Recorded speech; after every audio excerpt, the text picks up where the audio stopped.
ನಮಸ್ಕಾರ ಗೆಳೆಯರೆ, ತಮ್ಗೆಲ್ರಿಗೂ ಪ್ರಜಾ ಇನ್ಫೋ ಚಾನೆಲ್ಗೆ ಸ್ವಾಗತ. ಸೊ ಗೆಳೆಯರೆ, ಒಂದ್ ಕಡೆಯಿಂದ ಭಾರತವು ಡಿಫೆನ್ಸ್ಗಾಗಿ ಒಂದರ ನಂತರ ಒಂದು ಮಾರಕವಾದ ಆಯುಧವನ್ನ ಮಾಡೋದ್ರಲ್ಲಿ ನಿರಂತರವಾಗಿದ್ರೆ, ಇನ್ನೊಂದು ಕಡೆ ಡೈನಾಮಿಕ್ ಟೆಕ್ನಾಲಜಿ ಅಂತಹ ಎಂಥ ಒಂದು ಸ್ಟಾರ್ಟ್ಅಪ್ ಇದೆ ಅಂದ್ರೆ, ಮೊದಲಿಗೆ ಇದು ಪ್ಲೇನ್ನ ಸಣ್ಣ ಸಣ್ಣ ಕಾಂಪೋನೆಂಟ್ಸ್ ಗಳನ್ನ ಮಾಡ್ತಾನೆ ಈಗ ನೇರವಾಗಿ ಇದು ಮೇನ್ ಏರೋಪ್ಲೇನ್ ಮಾಡುವುದಕ್ಕಾಗಿ ಇಳಿದಿದೆ. ಹೌದು ಗೆಳೆಯರೆ, ನಾವು ಮಾತಾಡ್ತಾ ಇರುವುದು ಡೈನಾಮಿಕ್ ಟೆಕ್ನಾಲಜಿ ಅವರ ಬಗ್ಗೆ. ಇದೊಂದು ನಮ್ಮ ಬೆಂಗಳೂರು ಬೇಸ್ನ ಕಂಪನಿ ಆಗಿದ್ದು, ಆಲ್ರೆಡಿ ಏರ್ಬಸ್ A330 ಮತ್ತು A320ಗಾಗಿ ಫ್ಲಾಪ್ ಟ್ರ್ಯಾಕ್ ಬೀಮ್ ಅನ್ನ ಮಾಡಿ ಪ್ರೊವೈಡ್ ಮಾಡುತ್ತಿದೆ.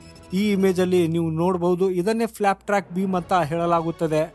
ಇದನ್ನ ಹೊರತು ಈ ಕಂಪನಿಯು ಏರ್ಬಸ್ A220ಗಾಗಿ ಬಾಗಿಲನ್ನು ಕೂಡ ಭಾರತದಲ್ಲಿ ನಿರ್ಮಾಣ ಮಾಡಿ ಎಕ್ಸ್ಪೋರ್ಟ್ ಮಾಡ್ತದೆ. ಹಾಗೂ ಇದೇ ಕಂಪನಿ ಈಗ ಎಷ್ಟೊಂದು ಬೃಹತ್ ಪ್ರಮಾಣದಲ್ಲಿ ಆಗ್ಬಿಟ್ಟಿದೆ ಅಂದ್ರೆ, ಡಚ್ ನ ಏರ್ಕ್ರಾಫ್ಟ್ ಮ್ಯಾನುಫ್ಯಾಕ್ಚರ್ ಅವರೊಂದಿಗೆ ಇದು ಪಾರ್ಟ್ನರ್ಶಿಪ್ ಅನ್ನ ಮಾಡಿದೆ. ಹಾಗೂ ಈ ಜಾಯಿಂಟ್ ವೆಂಚರ್ ಒಂದಿಗೆ ಈಗ ಭಾರತದಲ್ಲಿ D328 ಈಕೋನ ಫ್ಯೂಸ್ಲೇಜ್ ಅನ್ನ ಮ್ಯಾನುಫ್ಯಾಕ್ಚರಿಂಗ್ ಮಾಡುವುದನ್ನ ಸ್ಟಾರ್ಟ್ ಮಾಡಲಿದೆ.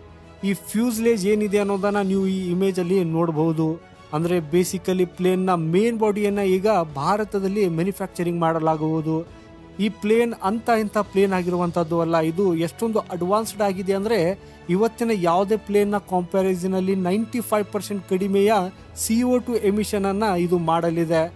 ಇದರೊಂದಿಗೇನೆ ಇದು ಎಷ್ಟೊಂದು ಫ್ಯೂಯಲ್ ಎಫಿಸಿಯೆಂಟ್ ಆಗಿರಲಿದೆ ಅನ್ನೋದನ್ನ ಹೇಳೋದಾದ್ರೆ, ಇದು SAF ಅಂದ್ರೆ ಸಸ್ಟೈನೇಬಲ್ ಏವಿಯೇಷನ್ ನ ಫ್ಯೂಯಲ್ ಅನ್ನ ಇದು ಯೂಸ್ ಮಾಡಲಿದೆ. ಭಾರತವು ಕೂಡ ಇದನ್ನೇ ಮ್ಯಾನುಫ್ಯಾಕ್ಚರಿಂಗ್ ಮಾಡ್ತದೆ. ಡೆಫಿನೆಟ್ಲಿ ಇದರಿಂದ ನಿಮಗೆ ಅನಿಸ್ತಾ ಇರಬಹುದು, ಈ ಪೂರ್ತಿ ಮ್ಯಾನುಫ್ಯಾಕ್ಚರಿಂಗ್ ಮಾಡುವುದಕ್ಕೆ ಬಹಳ ಹೆಚ್ಚು ಸಮಯ ಆಗಬಹುದು, ಇದು 2028-29 ತಯಾರಾಗಬಹುದು ಅಂತ. ಆದರೆ ಹೀಗಾಗೋದಿಲ್ಲ ಗೆಳೆಯರೆ, ನೀವು ತಪ್ಪಾಗಿದ್ದೀರಿ. ಆಕ್ಚುಲಿ ಇದನ್ನು 2025 ಎಂಡ್ವರೆಗೂ ಮಾಡಿ ಇದರ ಒಂದು ಪೂರ್ತಿ ಪ್ರೊಡಕ್ಷನ್ ಅನ್ನ ನಾವು ಸ್ಟಾರ್ಟ್ ಮಾಡಲಿದ್ದೇವೆ. ಸೊ ಈಗಂತೂ ಡಚ್ ಕಂಪನಿಯು ಭಾರತದಲ್ಲಿಯೇ ಇದೆ, ಏರ್ಬಸ್ನು ಕೂಡ ಭಾರತದಲ್ಲಿ ಇದೆ, ಜೊತೆಗೆ ಬೋಯಿಂಗ್ನು ಕೂಡ. ನಿಮಗೆ ಈ ಬೋಯಿಂಗ್ USA ನಂತರ ಎಲ್ಲಕ್ಕಿಂತ ದೊಡ್ಡ ಇನ್ವೆಸ್ಟ್ಮೆಂಟ್ ಅನ್ನ ಭಾರತದಲ್ಲಿಯೇ ಮಾಡಿದೆ ಅನ್ನೋದನ್ನ ತಿಳ್ಕೊಂಡು ನೀವು ಆಶ್ಚರ್ಯ ಪಡಬಹುದು. ಇವರು ಭಾರತದಲ್ಲಿ $200 ಮಿಲಿಯನ್ ಒಂದು ದೊಡ್ಡ ಕ್ಯಾಂಪಸ್ ಅನ್ನ ನಿರ್ಮಾಣ ಮಾಡಿದ್ದಾರೆ. ಇದರಲ್ಲಿ 6,000 ಎಂಪ್ಲಾಯ್ ಕೆಲಸ ಮಾಡುತ್ತಿದ್ದು, ಇದು 43 ಏಕರಲ್ಲಿ ಹರಡಿದೆ.